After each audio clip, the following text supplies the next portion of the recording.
Thank you. All right, so some things that people may know about me. My Kesem name is Pebbles. I was a Kesem staff member for over 5 years. Shout out. I was also a co-director for Camp Kesem at UCLA. Hey. Some people may even know that my favorite camp song is Princess Pat. Okay, decent response. But something that people may not know about me is that I grew up in a household with alcoholism. But that isn't something that you typically share when introducing yourself. Growing up, when there were tense moments or arguments, my response was to close myself off and process by myself. I didn't know how to open up and share my feelings with people, especially people I cared deeply about. And I think a lot of people in life go through things and just sweep the icky or uncomfortable conversations under the rug, which gets way easier to do when you can hide behind the screen of your phone, decide not to respond to a text message, or just delete something that you don't want to see. We're all guilty of thinking about doing these things and sometimes even doing it because it is scary. But as life has so aptly taught me over time, hard things are hard. When it came time to go to college, I packed up my stuff and I moved 6.5 hours away to my dream school, UCLA. Go Bruins. About a year into school, I ran into a friend from high school who told me about this organization called Camp Kesem, if you've ever heard of it. I immediately applied to be a counselor and wanted to get more and more involved. My senior year, I was a co-director with one of my best friends, and we were preparing to have 135 campers, which at the time was the most we had ever had. But prior to camp, we were made aware that one of the moms of our campers wasn't doing very well and had gone into hospice. When dropping them off at camp, their aunt and uncle told us that there was a chance she wouldn't make it through the week. 3 days later, we got the call. Our camper's mom had passed away, and we had to tell our camper the news.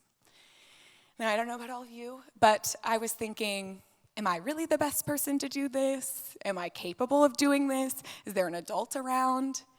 But as I mentioned, hard things are hard. I knew that this needed to come from me and my co-director, two familiar faces capable of delivering this news. We game planned, we discussed what we would say, and we felt the heaviness of this moment and appreciated it.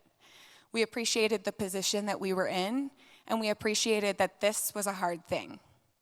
Anything that we were feeling in that moment was eclipsed by the gravity of what we would be sharing with this kid. We pulled him aside, and we let him know that his mom had died.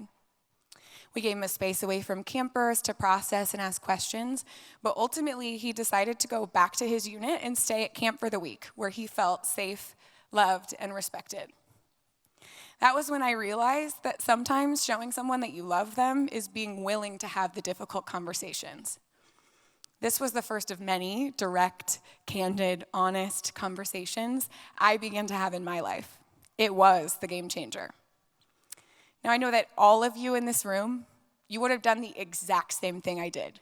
You would have had the conversation, because in a sense, you had to. But out in the real world, with many interpersonal interactions, it does not always feel like you have to have a conversation.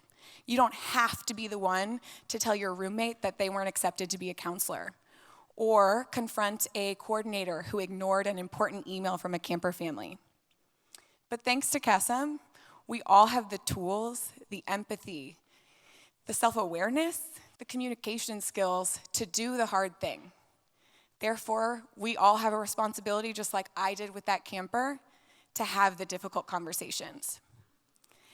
After that week of camp, I mustered up the confidence to start sharing some things that I had been bottling up.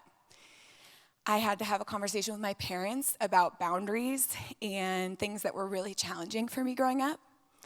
I've also had to end things with someone I loved because they couldn't be there for me when it mattered. I even had to call every member of my family before even writing or considering giving this speech to make sure that it was okay with them that I share our story. All of these things are hard. Hard things are hard. So many people choose to ghost the difficult conversations in life, whether they're scared, avoiding the inevitable, or whatever the reason may be. And again, hard things are hard. So when you're given the choice to do the hard thing, the right thing, the human thing, or the easy thing, what will you choose? Thank you.